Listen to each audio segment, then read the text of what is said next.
జాఫర్ ఇక్కడ పట్టాలు ఉన్నా కూడా కూల్చేస్తారు. ఎందుకు కూల్స్తారు అనేది అర్థమైతలేదు. 2007 సంవత్సరంలో ఇచ్చారు, దానికన్నా ముందు కూడా ఇచ్చారు. పాత పట్టాలు ఉన్న దాదాపు 20 ఏళ్ల నుంచి 30 ఏళ్ల నుంచి ఉన్న వాళ్ళు ఉన్నారు ఇక్కడ. ఊరు మనుషులకు లేదు, ఊరు బయట నుంచి వచ్చిన వాళ్ళు కూడా పట్టాలు ఉన్నాయి. మాకు ఎందుకు పట్టాలు ఉన్నా కూడా ఎందుకు ఓటేస్తారు అనేది అర్థమైతలేదు. మాకు న్యాయం కావాలి.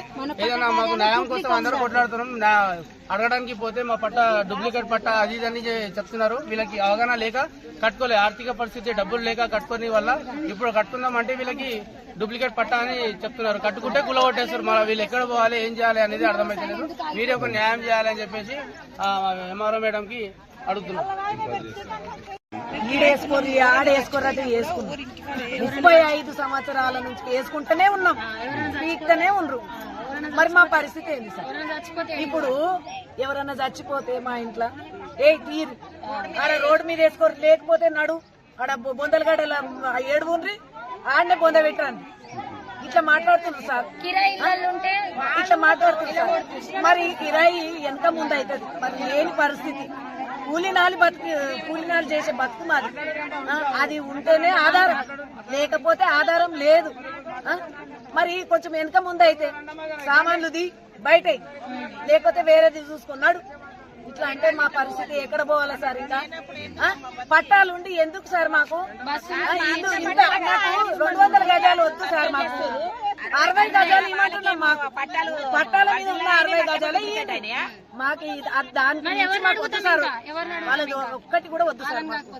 లేని వాళ్ళకు చూడండి సార్, ఉన్న వాళ్ళకు 200 గజాలు 300 గజాలు ఆడ బిల్డింగ్ ఉండే, ఈడ బిల్డింగ్ ఉండే, మళ్ళీ ఈడొచ్చి మళ్ళీ గవర్నమెంట్ లో వేసుకుంది. మా పరిస్థితి మీ ఎవరి కూడా కొడుతున్నారు ఇప్పుడు? మాకు మున్సిపాలిటీ వాళ్ళు, పోలీసు మీకు పట్టాలు ఉన్నాయి కదా, ఎందుకు కొడతారు చెప్పండి సార్? ఎంఆర్ఓ సైన్ చేస్తా అన్నాడు.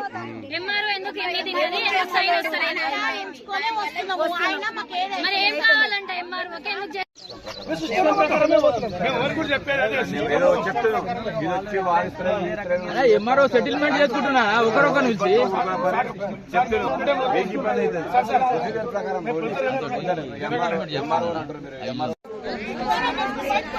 డాడీ ముట్టిస్తున్నాం రెడీ అయ్యి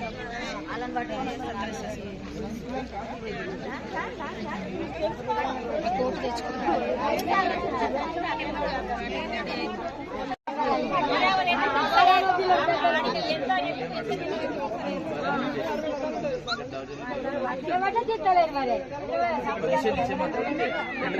మరి